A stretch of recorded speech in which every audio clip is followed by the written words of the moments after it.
জুলাই অভ্যুত্থানের অন্যতম নায়ক তথা ইনকিলাব মঞ্চের আহ্বায়ক শরীফ উসমান হাদির মরদেহ শুক্রবারই সিঙ্গাপুর থেকে ঢাকায় ফিরেছিল। শনিবার দুপুরে তার শেষকৃত্য সম্পন্ন হল। সকাল থেকেই ভিড় বাড়ছিল বাংলাদেশের জাতীয় সংসদ ভবন চত্বরে দক্ষিণ প্লাজা এলাকায়। কড়া নিরাপত্তায় মুড়ে ফেলা হয়েছিল এলাকা। নতুন করে অশান্তি ছড়ানো আটকাতে মোতায়েন করা হয়েছিল বিশাল পুলিশ বাহিনী।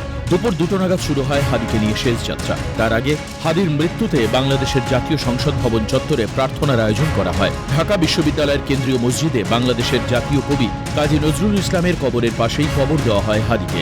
এদিকে হাদির মৃত্যুতে শনিবার দিনভর রাষ্ট্রীয় শোক পালিত হয় গোটা বাংলাদেশ জুড়ে। সমস্ত সরকারি বেসরকারি ভবনে জাতীয় পতাকা অর্ধনমিত ছিল।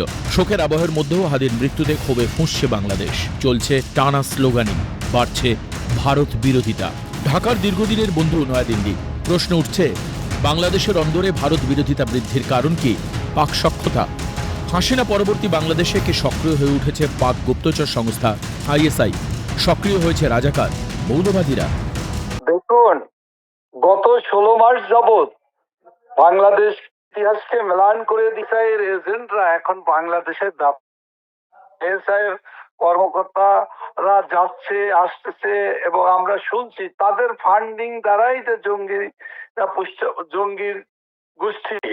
দেশ তো গত 16 মাসে অবৈধ দখলদার সরকারের চক্র গোষ্ঠী, আইএসআই এজেন্ট, পাকিস্তানের দখলদার হানাদার বাহিনীর দোসররা বাংলাদেশকে দাপিয়ে বেড়াচ্ছে।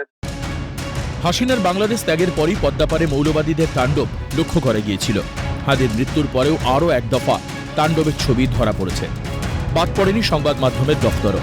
উদারনৈতিক সংবাদ মাধ্যমগুলোর দপ্তরে হামলা স্পষ্ট, পদ্মাপাড়ে খর্ব বাক স্বাধীনতাও। এই অবস্থায় সুষ্ঠু তদন্ত এবং দোষীদের গ্রেফতারের দাবি তুলেছে বাংলাদেশের ক্ষতিগ্রস্ত সংবাদ মাধ্যমগুলো। It's a very, I would say, that the darkest night for news media house in Bangladesh, and it's attack on our, I would say, freedom of speech and freedom of news media. So we urge to the government to for a proper investigation, find out the miscreants and bring them under the law. This is our, we are asking for our government to do that. পদ্মাপাড়ে কি আদৌ শান্তি ফিরবে? বন্ধ হবে ভারত বিরোধিতা? ইউনিসের বাংলাদেশ কি সত্যি গ্রেফতার হবে তাণ্ডব চালানোর সঙ্গে যুক্ত ব্যক্তিরা? উঠছে প্রশ্ন। ক্যালকাটা নিউজ।